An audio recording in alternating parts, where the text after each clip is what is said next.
ನಾನು ಯಾಕೆ ಈ ಮಾತನ್ನು ಹೇಳ್ತಾ ಇದ್ದೀನಿ ಅಂದರೆ, ಆ ಕಾಲದಲ್ಲೇ ಸುಮಾರು 300 ವರ್ಷಗಳ ಹಿಂದೆ ಅಂತರ್ಜಾತಿ ಮದುವೆ ಅವಕಾಶ ಇತ್ತು ಅಂತಕ್ಕಂಥದ್ದನ್ನು, ಅಂತರ್ಜಾತಿ ವಿವಾಹಕ್ಕೆ ಮನ್ನಣೆಯನ್ನು ಕೊಡ್ತಿದ್ರು ಅಹಲ್ಯೆಬಾಯಿ ಅನ್ನೋದಕ್ಕೆ ಇದು ಒಂದು ನಿದರ್ಶನ ಅಲ್ವಾ? ಬಸವಣ್ಣ ಹೇಳಿದ್ದಾರೆ, ಅಂಬೇಡ್ಕರ್ ಹೇಳಿದ್ದಾರೆ, ಬುದ್ಧ ಹೇಳಿದ್ದಾನೆ, ಗಾಂಧೀಜಿ ಹೇಳಿದ್ದಾರೆ, ಜಾತಿ ರಹಿತವಾದಂಥ, ವರ್ಗರಹಿತವಾದಂಥ ಸಮಾಜ ನಿರ್ಮಾಣ ಆಗಬೇಕು.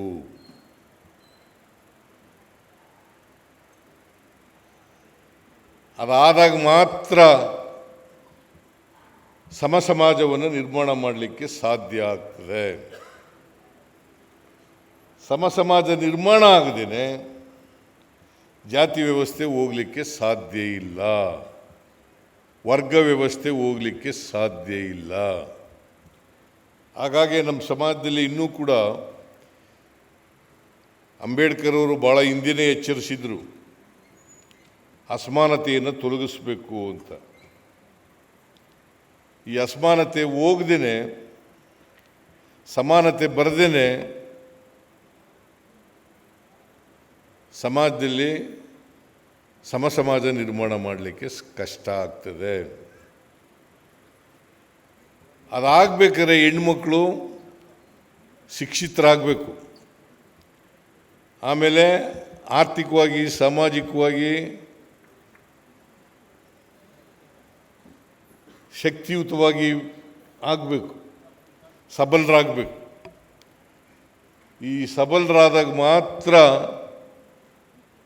ಸ್ವಾತಂತ್ರ್ಯ ಬಂದದಕ್ಕೆ ಸಾರ್ಥಕ ಆಗ್ತದೆ, ಇಲ್ಲಿವರೆ ಸಾರ್ಥಕ ಆಗಲ್ಲ.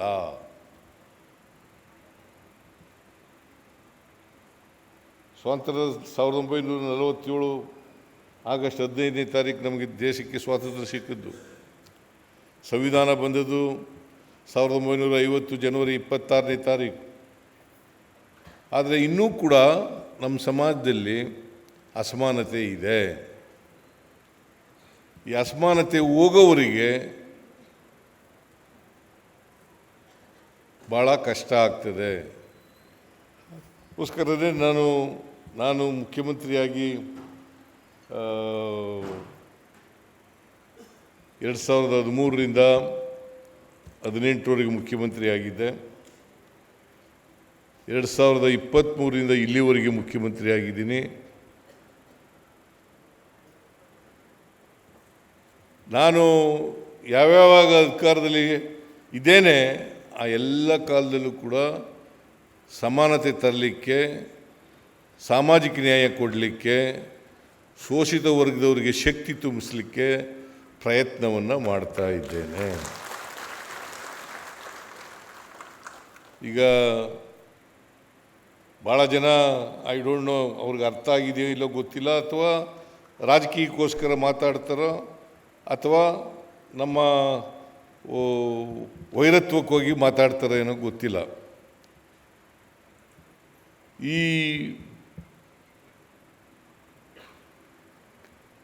ಗ್ಯಾರಂಟಿ ಯೋಜನೆಗಳನ್ನು ಕೊಡೋದ್ರಿಂದ ಸೋಮಾರಿಗಳಾಗ್ತೀವ. ಈಗ ಎಲ್ಲ ಹೆಣ್ಮಕ್ಳು ಕೂಡ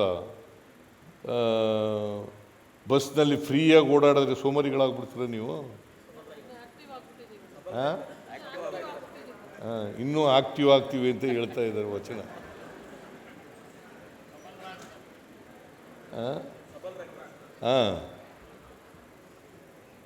ಸೋಮಾರಿಗಳಾಗ್ಬಿಡ್ತಾರೆ. ಪುಕ್ಕಟೆ ಅಕ್ಕಿ ಕೊಟ್ಟರೆ ಸೋಮಾರಿಗಳಾಗ್ಬಿಡ್ತಾರೆ. ನಾನು ಒಂದು ಸಾರಿ, ಈಗಲಲ್ಲ ಹಿಂದೆ ಮುಖ್ಯಮಂತ್ರಿ ಆಗಿರುವಾಗ ಒಬ್ಬ BJP ಶಾಸಕ ನನಗೆ ಒಂದು ಪ್ರಶ್ನೆ ಕೇಳಿದ್ರು, ಸಿದ್ದರಾಮಯ್ಯನವರೇ, ನೀವು ಮುಖ್ಯಮಂತ್ರಿಯಾಗಿ ಅನ್ನಭಾಗ್ಯ ಕಾರ್ಯಕ್ರಮ ಜಾರಿಗೆ ತಗೊಬಂದು ಎಲ್ಲರಿಗೂ 5 kg ಅಕ್ಕಿನ ಪುಕ್ಕಟೆಯಾಗಿ ಕೊಟ್ಟು, ಈಗ 10 kg ಕೊಡ್ತಾಯಿದ್ದೀವಿ, ಪುಕ್ಕಟೆಯಾಗಿ ಕೊಟ್ಟು ಜನರನ್ನೆಲ್ಲ ಸೋಮಾರಿಗಳು ಮಾಡಿಬಿಟ್ಟಿದ್ದೀರಿ, ನಮಗೆ ಕೂಲಿಯವರು ಸಿಗ್ತಾ ಇಲ್ಲ ಅಂತ ಹೇಳಿದ್ರು. ನಾನೇನು ಹೇಳಿದೆ ಗೊತ್ತಾ? ಆಯಿತು, ನಾವು ಅಕ್ಕಿ ಕೊಟ್ಟು ಬಡವರು ಎಲ್ಲ ಹೊಟ್ಟೆ ತುಂಬ ಊಟ ಮಾಡಲಿ, ಹಸುವಿನಿಂದ ಯಾರು ಮಲಗಬಾರ್ದು ಅನ್ನೋ ಕಾರಣಕ್ಕೋಸ್ಕರ ಕೊಟ್ಟಿದ್ದೀವಿ. ಹಸಿವು ಮುಕ್ತ ರಾಜ್ಯ ಆಗಬೇಕು ಅನ್ನೋದು ನಮ್ಮ ಉದ್ದೇಶ. ಅವರು ನೀವು ಹೇಳ್ತಾ ಇದ್ದೀರಿ ಸೋಮಾರಿಗಳಾಗ್ಬಿಟ್ಟಿದ್ದಾರೆ ಅಂತ. ಅವ್ರು ಸೋಮಾರಿಗಳಾದ್ರೆ ಆಗಲಿಯಪ್ಪ, ನೀವು ಒಂದಷ್ಟು ದಿನ ಕೆಲಸ ಮಾಡಿ, ನೀವು ಸೋಮಾರಿಗಳಾಗಿದ್ದೀರಲ್ಲ.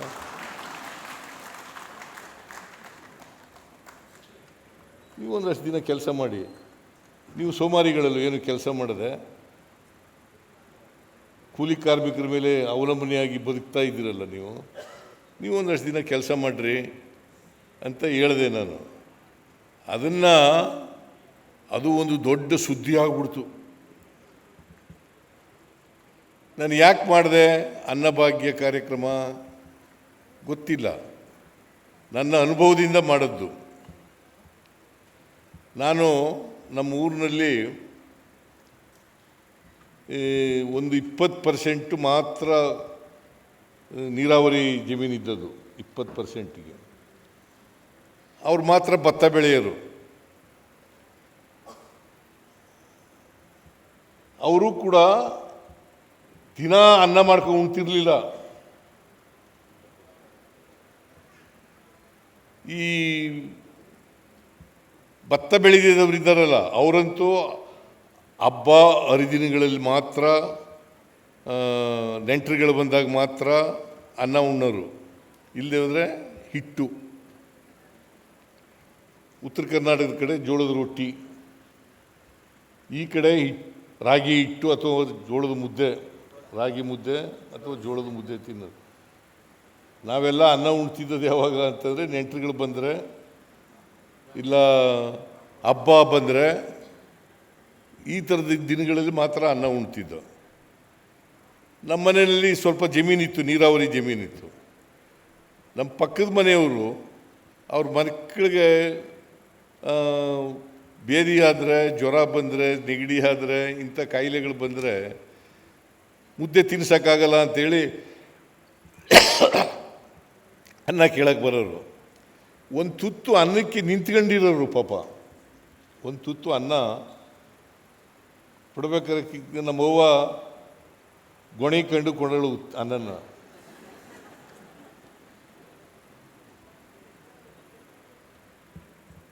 ನಾನು ಅದನ್ನು ಕಣ್ಣಾರೆ ನೋಡಿದ್ದೆ. ಈ ಥರ ಯಾರು ಕೂಡ ಇನ್ನೊಬ್ಬರ ಮುಂದೆ ಅನ್ನಕ್ಕೋಸ್ಕರ ಕೈ ಚಾಚತಕ್ಕಂಥ ಪರಿಸ್ಥಿತಿ ಸಮಾಜದಲ್ಲಿ ಇರಬಾರ್ದು. ಎಲ್ಲರ ಮನೇಲೂ ಅನ್ನ ಮಾಡಬೇಕು ಅಂಥೇಳಿ ಅಕ್ಕಿಯನ್ನು ಫ್ರೀಯಾಗಿ ಕೊಟ್ಟದ್ದು.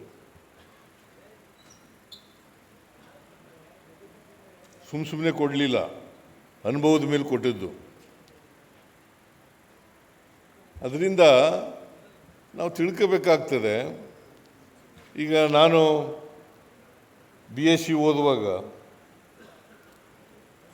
ರೂಮ್ ಮಾಡ್ಕೊಂಡು, ನಾನು ಇನ್ನೊಂದು ಹುಡುಗ ರೂಮ್ ಮಾಡ್ಕೊಂಡು, ನಮ್ಮ ಪಕ್ಕದೂರವನು, ನಾವಿಬ್ಬರು ರೂಮ್ ಮಾಡ್ಕೊಂಡು ಅನ್ನ ಮಾಡ್ಕೊಂಡು ಊಟ ಮಾಡ್ತಿದ್ದೋ. ಹೋಟ್ಲಲ್ಲಿ ಸಾಂಬಾರು ತಗೊಬರೋದು, ಅನ್ನ ಮಾಡ್ಕೊಂಡು ಊಟ ಮಾಡೋದು. ನೋಡಿ ಎಂಥ ಪರಿಸ್ಥಿತಿ ಇತ್ತು ಆಗ. ನಮ್ಮಪ್ಪ ತಿಂಗಳಿಗೆ 100 ರೂಪಾಯಿ ಕೊಡೋನು, ಅದ್ರ ಮೇಲೆ 1 ರೂಪಾಯಿನೂ ಕೊಡಲ್ಲ ಅಂತ ಅಂದ್ಬಿಡೋನು. ಓದೋರು ಓದಿದ್ರೆ ಬಂದ್ಬಿಡು ಮನೆಗೆ ಅಂತ ಹೇಳೋನು. ನಾವು ಹೆಂಗೋ ಕಷ್ಟಪಟ್ಟು ರೂಮ್ ಮಾಡ್ಕೊಂಡು ಅನ್ನ ಮಾಡ್ಕೊಂಡು ಹೋಟ್ಲಲ್ಲಿ ಸಾಂಬಾರು ತಗೊಬಂದು, ಅದ್ರಾಗ ಸ್ವಲ್ಪ ಚೀಪಾಗಿತ್ತು ಅಂತ ಇಟ್ಕೋಣ. 10 ಪೈಸೆ ಕೊಟ್ಟರೆ ಸಾಂಬಾರು ಕೊಡೋರು. ಈಗ ಸ್ವಲ್ಪ ದುಬಾರಿ ಆಗಿದೆ. ಅನ್ನ ಮಾಡ್ಕೊಂಡು ಊಟ ಮಾಡಿ. ಅದಕ್ಕೆ ನಾನು ಏನು ಮಾಡಿದೆ ಅಂತಂದರೆ, ಎಂಥ ಕಾರ್ಯಕ್ರಮ ರಾಮಯ್ಯ? ಹಾಂ, ವಿದ್ಯಾಸಿರಿ ಅಲ್ರಿ,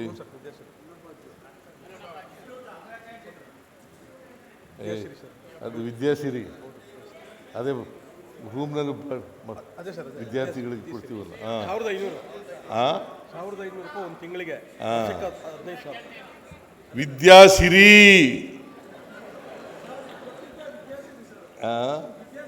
ಆ ಕಾರ್ಯಕ್ರಮ ಮಾಡಿದೆ. ಯಾಕಂತಂದರೆ ಒಂದು ತಿಂಗಳಿಗೆ 1500 ರೂಪಾಯಿ, ವರ್ಷಕ್ಕೆ 10 ತಿಂಗಳಿಗೆ 15,000 ರೂಪಾಯಿ ಕೊಡಕ್ಕೆ ಪ್ರಾರಂಭ ಮಾಡಿದ್ದು ಆ ಕಾರ್ಯಕ್ರಮ ಜಾರಿಗೆ ತಗೊಬಂದು. ಅದನ್ನು ಸೋಮಾರಿಗಳಾಗ್ಬಿಡ್ತಾರ?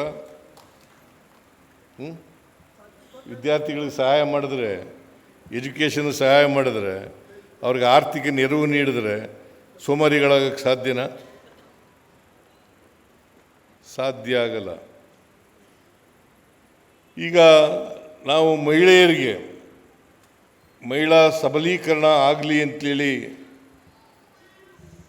1,23,00,000 ಕುಟುಂಬಗಳಿಗೆ, ಮನೆ ಯಜಮಾನಿಯರಿಗೆ 1,23,00,000 ಕುಟುಂಬಗಳಿಗೆ, ಕುಟುಂಬದ ಯಜಮಾನಿಯರಿಗೆ ತಿಂಗಳಿಗೆ 2,000 ರೂಪಾಯಿ ಕೊಡ್ತಾಯಿದ್ವಿ.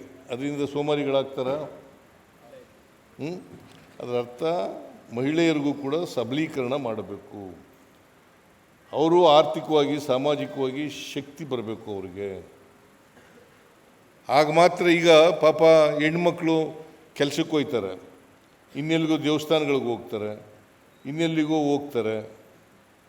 ಹಾಗಾದರೆ ಅವ್ರು ಹೋಗಲೇಬಾರ್ದು ಎಲ್ಲೂ? ಅವ್ರು ಗಂಡದಿರೋ ದುಡ್ಡು ಕೊಡೋದನ್ನೇ ಕಾಯ್ಕ ಕೂತ್ಕೋಬೇಕಾ? ಅದಕ್ಕೋಸ್ಕರ ಮಾಡೋದು ಇದನ್ನು. ಗೃಹಲಕ್ಷ್ಮಿ ಅಂತ ಕಾರ್ಯಕ್ರಮ ಇದೆಯಲ್ಲ, ಅದು ಮಾಡಿದ್ದು. ಗೃಹ ಜ್ಯೋತಿ ಕಾರ್ಯಕ್ರಮ, ಗೃಹ ಜ್ಯೋತಿ 1,64,00,000 1,64,00,000 ಮನೆಗಳಿಗೆ ಅಪ್ ಟು 2,000 ಯೂನಿಟ್ವರೆಗೆ ಫ್ರೀಯಾಗಿ ಕರೆಂಟ್, ಅಪ್ ಟು 200 ಯೂನಿಟ್ವರೆಗೆ ಫ್ರೀಯಾಗಿ ಕರೆಂಟು ಅಲ್ವಾ? ಅದರಿಂದ ಸೋಮಾರಿಗಳಾಗ್ತಾರ? ಹೇಳಿ ನೀವೇ. ಸೋಮಾರಿಗಳಾಗ್ಬಿಡ್ತಾರೆ ಅಂತ ಅನ್ನೋದು. ಏನಾಗಾರೆ ಬಡವರು ಬದುಕಬಾರ್ದ? ಬಡವರಾಗೇ ಇರಬೇಕಾ? ಅವ್ರಿಗೂ ಶಕ್ತಿ ಬರಬೇಕಾ ಬೇಡ? ಇದನ್ನು ಮಾಡ್ತಕ್ಕಂಥ ಕೆಲಸವನ್ನು ಮಾಡ್ತಾ ಇದ್ದೀವಿ. ನಾನು ಇವನ್ನೆಲ್ಲ ಭಾಷಣ ಮಾಡೋಕ್ಕೆ ಹೋಗಿ ಹೆಚ್ಚಾಗಿ ಭಾಷಣ ಮಾಡೋಕ್ಕೆ ಹೋದರೆ ರಾಜಕೀಯ ಭಾಷಣ ಆಗ್ಬಿಡ್ತದೆ. ರಾಜಕೀಯ ಭಾಷಣ ಬೇಡ ಅಂತ ಅಂದ್ಕೊಂಡಿದ್ದೀನಿ ನಾನು. ನೀವೆಲ್ಲರೂ ಕೂಡ ವಿದ್ಯಾವಂತರಾಗಬೇಕು, ಆರ್ಥಿಕವಾಗಿ ಸಾಮಾಜಿಕವಾಗಿ ಸಬಲರಾಗಬೇಕು. ಅದಕ್ಕೆ ಜಾತಿ ಹೋಗಲಿಕ್ಕೆ ಸಾಧ್ಯ ಆಗ್ತದೆ. ಇಲ್ಲಿಯವರೆ ಜಾತಿ ಅಷ್ಟು ಸುಲಭವಾಗಿ ಹೋಗಲ್ಲ. ಅದಕ್ಕೆ ನಾವೊಂದು ಜಾತಿ ಎಷ್ಟರ ಮಟ್ಟಿಗೆ ಗಟ್ಟಿಯಾಗಿದೆ ನಮ್ಮ ಸಮಾಜದಲ್ಲಿ, ಚಲನರಹಿತವಾಗಿದೆ ಅಂತ ಹೇಳಲಿಕ್ಕೆ ಒಂದು ನನ್ನ ಅನುಭವ ಹೇಳ್ತಾ ಇರ್ತೀನಿ. ನಾನು ಲಾ ಓದುವಾಗ, BSc ಓದುವಾಗ ನೀರು ಸೇದ್ತಿದ್ದೆ ಹೋಗಿ ಬಾವಿನಲ್ಲಿ. ನಮ್ಮ ಹಳ್ಳಿನಲ್ಲಿ ಆಗ ಬಾವಿಗಳಿದೆ, ಈಗ ಬೋರ್ವೆಲ್ಗಳು ಬಂದ್ಬಿಟ್ಟಿದ್ದಾವೆ, ಬಾವಿಗಳೆಲ್ಲ ಮುಚ್ಚೋಗ್ಬಿಟ್ಟಿದ್ದಾವೆ. ಮೊದಲು ಬಾವಿಗಳೇ ಇರ್ತಿದ್ದದು ಕುಡಿಯೋ ನೀರಿಗೆ, ಸ್ನಾನ ಮಾಡಲಿಕ್ಕೆ, ಎಮ್ಮೆ ತೊಳಿಲಿಕ್ಕೆ, ದನ ತೊಳಿಲಿಕ್ಕೆ. ಆಗ ಬಾವಿಗಳೇ ಇರ್ತಿದ್ದದು. ಬಾವಿನಲ್ಲಿ ನೀರು ಸೇದಬೇಕಾಗುತ್ತೆ. ಅದು ಪ್ರತಿ ಹಳ್ಳಿನಲ್ಲಿ ಒಂದು 4-5 ಬಾವಿಗಳಿರೋವು. ನಮ್ಮ ಮನೆ ಪಕ್ಕದಲ್ಲೇ ಬಾವಿ ಇತ್ತು. ಅಂದರೆ ನಾವು ತೋಡಿಸಿರಲಿಲ್ಲ, ಅವನು ಯಾರೋ ನಮ್ಮ ಮನೆ ಹಿಂದ್ಗಡೆ ಬಾವಿ ಇತ್ತು. ಅವನು ಪಕ್ಕದ ಮನೆಯವನು ತೋಡಿಸಿದ್ದ. ನಾನು ಅಲ್ಲಿ ನೀರು ಸೇದಕ್ಕೆ ಹೋಗ್ತಿದ್ದೆ. ಪಕ್ಕ ಇದೆಯಲ್ಲ ನಮ್ಮ ಮನೆ ಪಕ್ಕ ಅಂತ ನೀರು ಸೇದಕ್ಕೆ ಹೋಗ್ತಿದ್ದೆ. ಹೆಂಗೆ ಆ ನೀರು ಒಳಗಡೆ ಈ ಉಲ್ಸೆತ್ತೆ ಎಲ್ಲ ಸೇರ್ಕೊಂಡಿರೋವು, ಗುಬ್ಬಚ್ಚಿಗಳೆಲ್ಲ ಗೂಡು ಕಟ್ಕೊಂಡಿರೋವು ಅಲ್ಲಿ. ನಾವು ನೀರು ಸೇದಬೇಕಾದ್ರೆ ಆ ಕಸ ಎಲ್ಲ ತುಂಬ್ಕತ್ತದೆ ಅಂತೇಳಿ ಮೇಲೆ ಕೆಳಗೆ ಬಿಂದಿಗೆನ ಮೇಲೆ ಕೆಳಗೆ ಆಡಿಸಿ, ನೀನು ಸೇದಿದ್ದೀನಮ್ಮ, ನೀರು ಸೇದಿದೆಯಾ ನೀನು, ಡಾಕ್ಟ್ರ್ ನೀ ಎಲ್ಲಿ ಸೇದಿದೆಯಾ ನೀರು? ಹೌದಾ? ನೀರು ಸೇದಿದೆಯಾ? ಭಾಳ ಸಂತೋಷ. ನೀರು ಸೇದೀವಿ ನಾವು. ಆ ಮೇಲೆ ಕೆಳಗೆ ಮಾಡಿ ಆ ಸೆತ್ತೆ ಎಲ್ಲ ಪಕ್ಕಕ್ಕೆ ಸರ್ಕಂಡ ಮೇಲೆ ನೀರು ತಗೊಳ್ಳಿವು ಬಿಂದಿಗೆಗೆ. ಸ್ವಲ್ಪ ಹೊತ್ತು ನಾವು ಮನೆಗೆ ಹೋಗ್ಬಿಟ್ಟು ನೀರು ಹಾಕ್ಬಿಟ್ಟು ಬರೋದ್ರೊಳಗಡೆ ಪುನಃ ಸೇರ್ಕೊಂಬಿಟ್ಟಿರೋದು. ಈ ಜಾತಿ ವ್ಯವಸ್ಥೆನೇ ಹಂಗೆ.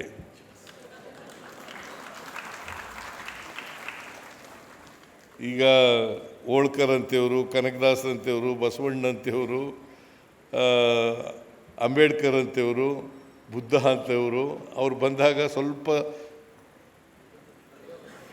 ಸತ್ಯ ದೂರ ಹೋಯ್ತದೆ, ಮತ್ತೆ ಪುನಃ ಸೇರ್ಕೊಂಡ್ಬಿಡ್ತಾರೆ ಹೋದ್ಮೇಲೆ. ಇದು ನನ್ನ ಅನುಭವದ ಮಾತು. ಇದನ್ನು ನಾವು ಹೇಳ್ತಾ ಇದ್ದೀನಿ. ಯಾಕೆ ನಮ್ಮ ಜಾತಿ ಹೋಗಿಲ್ಲ ಅಂತಂದರೆ, ನಮ್ಮ ಜಾತಿ ವ್ಯವಸ್ಥೆ ಹೋಗಿಲ್ಲ ಅಂತಂದರೆ ಇದೇ ಕಾರಣ. ನಾವು ಆರ್ಥಿಕವಾಗಿ, ಸಾಮಾಜಿಕವಾಗಿ ಎಲ್ಲ ಜನರಿಗೂ ಕೂಡ ಶಕ್ತಿ ಬಂದಾಗ ಮಾತ್ರ ಜಾತಿ ಹೋಗಲಿಕ್ಕೆ ಸಾಧ್ಯ. ಆಮೇಲೆ ನಮಗೆ ಸ್ವಾಭಿಮಾನ ಬರಬೇಕು. ವಿದ್ಯೆ ಕಲಿದೇ ಹೋದರೆ ಸ್ವಾಭಿಮಾನ ಬರಲಿಕ್ಕೆ ಸಾಧ್ಯನೇ ಇಲ್ಲ. ವಿದ್ಯೆ ಕಲೀಲೇಬೇಕು. ಅದಕ್ಕೆ ನೀವು ಎಲ್ಲ ಕಡೆ ಜಾಗೃತಿ ಮೂಡಿಸ್ತಕ್ಕಂಥ ಕೆಲಸವನ್ನು ಮಾಡಬೇಕು. ಶಿಕ್ಷಣಕ್ಕೆ ಒತ್ತು ಕೊಡ್ತಕ್ಕಂಥ ಕೆಲಸವನ್ನು ಮಾಡಬೇಕು. ಅದು ಮಾಡಿದ್ರೆ ಮಾತ್ರ ಸಾಧ್ಯ. ಅದಕ್ಕೆ ನಾವು ಮೈಸೂರಿನಲ್ಲಿ ಒಂದು ಮಹಿಳಾ ಹಾಸ್ಟೆಲನ್ನು ಪ್ರಾರಂಭ ಮಾಡಿದ್ದೀವಿ. ಈಗಾಗಲೇ 5-6 ವರ್ಷ ಆಯ್ತಲ್ಲ ರಮ್ಯ? 8 ವರ್ಷ ಆಯಿತು. 300 ಜನ ಮಕ್ಕಳು ವಿದ್ಯಾಭ್ಯಾಸ ಮಾಡ್ತಾಯಿದ್ರು. ಇಲ್ಲಿ ಬೀರಪ್ಪ ಕೂತಿದ್ದಾರೆ, ಇವರು ಆಗಲೇ ಬೆಂಗಳೂರಿನಲ್ಲಿ ಪ್ರಾರಂಭ ಮಾಡಿದರು.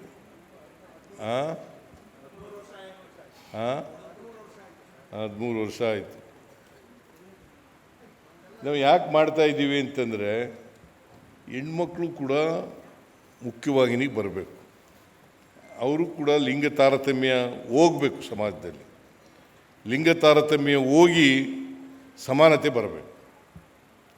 ಪುರುಷರು ಮಹಿಳೆಯರು ಅಂತಕ್ಕಂಥ ಆ ಲಿಂಗ ತಾರತಮ್ಯ ಇದೆಯಲ್ಲ, ಅದು ಹೋಗಬೇಕು. ಅದಕ್ಕೆ ನಾವು ಆ ಲಿಂಗ ತಾರತಮ್ಯ ಹೋಗಲಾಡಿಸ್ಲಿಕ್ಕೆ ನಮ್ಮ ಸರ್ಕಾರದಲ್ಲಿ ಅನೇಕ ಕಾರ್ಯಕ್ರಮಗಳನ್ನು ಕೂಡ ನಾವು ಮಾಡ್ತಾಯಿದ್ದೀವಿ. ಸೊ ಇದನ್ನು ಯಾಕೆ ಮಾತಾಡ್ತಾ ಇದ್ದೀನಿ ಅಂತಂದರೆ, ನೀವೆಲ್ಲ ಅಹಲ್ಯ ಅವರ ಹೆಸರಿನಲ್ಲಿ, ಅಹಲ್ಯ ಹೋಳ್ಕರ್ ಅವರ ಹೆಸರಿನಲ್ಲಿ ಮಹಿಳಾ ಸಂಘಟನೆ ಮಾಡ್ತಾ ಇದ್ದೀವಿ. ಸೊ ನಾನು ಜಾತಿ ಮಾಡೋದು ತಪ್ಪು ಅಂತ ಹೇಳಲ್ಲ. ಜಾತಿ ವಾಸ್ತವ. ಜಾತಿ ಹೋಗಿಲ್ಲ ಇನ್ನು. ಅದರಿಂದ ಜಾತಿ ಹೆಸರಿನಲ್ಲೇ ಸಂಘಟನೆಯಾಗಿ ಬಟ್ ದೂರದೃಷ್ಟಿ ಇಟ್ಕೊಂಡು ಮಾಡ್ತಕ್ಕಂಥದ್ದು ಅತ್ಯಂತ ಅವಶ್ಯ. ಅಂತಿಮವಾಗಿ ಅದು ಇನ್ನೂ 50 ವರ್ಷಕ್ಕಾಗುತ್ತೋ 100 ವರ್ಷಕ್ಕಾಗುತ್ತೋ ಗೊತ್ತಿಲ್ಲ ನಮಗೆ. ಸಮಾಜ ಅದಾಗಬೇಕು ಅಂತಕ್ಕಂಥದ್ದು ನಮ್ಮ ಆಸೆ. ಎಲ್ರಿಗೂ ಕೂಡ ಸಮಾನ ಅವಕಾಶಗಳು ಸಿಗ್ತಕ್ಕಂಥ, ಸಮಾನ ಹಕ್ಕುಗಳು ಸಿಗ್ತಕ್ಕಂಥ ಸಂವಿಧಾನದಲ್ಲಿ ಇದೆ, ಆದರೆ ಜಾರಿಯಾಗಿಲ್ಲ ಇನ್ನು. ಅದಕ್ಕೋಸ್ಕರ ನಾವು ಸಂವಿಧಾನನ ಎಲ್ಲ ಶಾಲಾ ಕಾಲೇಜುಗಳಲ್ಲಿ ಓದಿಸ್ತಕ್ಕಂಥ, ಪ್ರಿಯಾಂಬಲ್ನ ಓದಿಸ್ತಕ್ಕಂಥ ಕೆಲಸ ಮಾಡ್ತಾರೆ.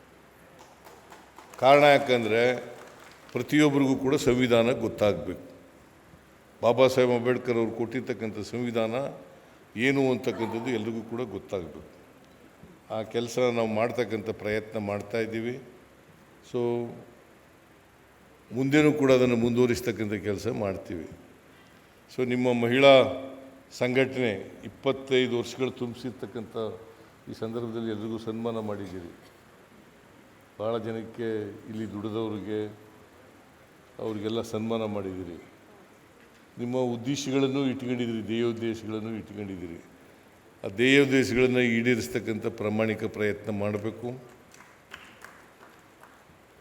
ಈ ಯಾರ್ಯಾರು ಸಂಘಟನೆಯಲ್ಲಿ ಕೆಲಸ ಮಾಡಿದ್ದಾರೆ, ಈ ಸಂಘಟನೆಯಲ್ಲಿ ಅಧ್ಯಕ್ಷರಾಗಿ, ಖಜಾಂಚಿಯಾಗಿ, ಜನರಲ್ ಸೆಕ್ರೆಟರಿ, ಯಾರೋ ಹೇಳ್ತಾಯಿದ್ರು ನಮ್ಮ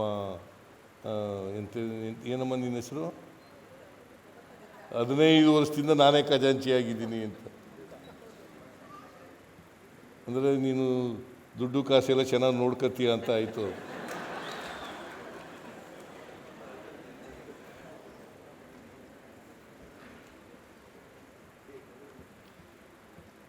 ಸೊ ಇದಿನ್ನೂ ಬೆಳೀಲಿ, ಇನ್ನೂ ಪ್ರವರ್ಧಮಾನಕ್ಕೆ ಬರಲಿ ಅಂಥೇಳಿ ಆಶಿಸಲಿಕ್ಕೆ ಬಯಸ್ತೇನೆ. ಮತ್ತು ಇವತ್ತು ಯಾರ್ಯಾರು ಹೆಣ್ಣುಮಕ್ಕಳಿಗೆ ಸನ್ಮಾನ ಆಗಿದೆ ಅವರಿಗೆಲ್ಲರಿಗೂ ಕೂಡ ನಾನು ಅಭಿನಂದನೆಗಳನ್ನು ಸಲ್ಲಿಸಲಿಕ್ಕೆ ಬಯಸ್ತಾ ಇದ್ದೇನೆ. ಮತ್ತು ಜಮೀನು ಕೇಳಿದ್ದೀರಿ, ಒಂದು ಜಮೀನು ಕೇಳಿದ್ದೀರಿ, ಇಲ್ಲಿ ಬೆಂಗಳೂರಿನಲ್ಲಿ ಜಮೀನು ಬೇಕು ಅಂತ ಕೇಳಿದ್ದೀನಿ. ನಾನು ಎಲ್ಲ ಮಠಾಧಿಪತಿಗಳಿಗೆ, ಹಿಂದುಳಿದ ಮಠಾಧಿಪತಿಗಳಿಗೆ, ಬೇರೆ ಮಠಗಳಿಗೆ ಜಮೀನು ಕೊಟ್ಟಿದ್ದೆ. ಅದು ಕೋರ್ಟ್ನಲ್ಲಿ ಹೋಗಿ ಇದೆಲ್ಲ ಆಗೋಯಿತು. ನಿಮ್ಮದು ಕೂಡ ಕೋರ್ಟ್ನಲ್ಲಿ ಆಯಿತು. ನಾನು ಅದೇ ರಾಮಯ್ಯನಿಗೆ ಹೇಳ್ತೀನಿ, ಈ ಮಹಿಳಾ ಸಂಘಕ್ಕೆ ಒಂದು ಜಮೀನನ್ನು ಕೊಡಲೇಬೇಕು.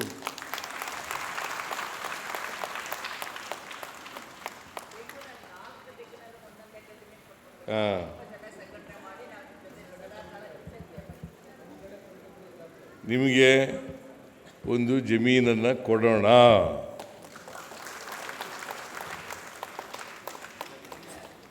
ಅಂತ ಹೇಳಿ ನಿಮ್ಮ ಈ 25 ವರ್ಷದ ಕೊಡುಗೆ ಅಂತ ಹೇಳಿ ತಿಳ್ಕೊಳ್ಳಿ. ಇದು 25 ವರ್ಷದ ಕೊಡುಗೆ ಅಂತೇಳಿ ತಿಳಿಸ್ತಾ ಅದಕ್ಕೆ ಬೇಕಾದಂಥ ಸಹಾಯನೂ ಮಾಡೋಣ. ನೀವು ಕಟ್ಟಡ ನಿರ್ಮಾಣ ಮಾಡಬೇಕಲ್ಲ, ಅದಕ್ಕೆ ಬೇಕಾದಂಥ ಸಹಾಯನೂ ಮಾಡೋಣ ಅಂತಕ್ಕಂಥ ಮಾತುಗಳನ್ನು ಹೇಳಿ, ಮತ್ತೊಮ್ಮೆ ಅಹಲ್ಯಾಬಾಯಿಯವರ 300ನೇ ಜಯಂತಿ, ಆ ಜಯಂತ್ಯೋತ್ಸವದ ಶುಭಾಶಯಗಳನ್ನು ಕೋರಿ, ಈ ಸಂಘಟನೆ ಅಹಲ್ಯಾಬಾಯಿಯವರ ಹೆಸರಿನಲ್ಲಿದೆ. ಈ ಸಂಘ ಉತ್ತರೋತ್ತರ ಚೆನ್ನಾಗಿ ಬೆಳೀಲಿ ಅಂತಕ್ಕಂಥ ಆಶಯವನ್ನು ವ್ಯಕ್ತಪಡಿಸಿ ನನ್ನ ಮಾತುಗಳನ್ನು ಮುಗಿಸ್ತೇನೆ. ಜೈ ಹಿಂದ್. ಅಡುಗೆ ಊಟ ಎಲ್ಲ ಮಾಡಿಸಿದ್ದೀರಿ ಇವ್ರಿಗೆಲ್ಲ? ಮಾಡಿಸಿದಾರ? Very good, thank you.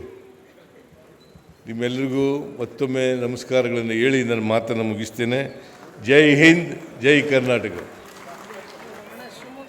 ಹೆಚ್ಚಿನ ವಿಡಿಯೋಗಳಿಗೆ ಪ್ರತಿಧ್ವನಿ ಯೂಟ್ಯೂಬ್ ಚಾನೆಲ್ ಸಬ್ಸ್ಕ್ರೈಬ್ ಮಾಡಿ, ಬೆಲ್ ಐಕಾನ್ ಕ್ಲಿಕ್ ಮಾಡಿ.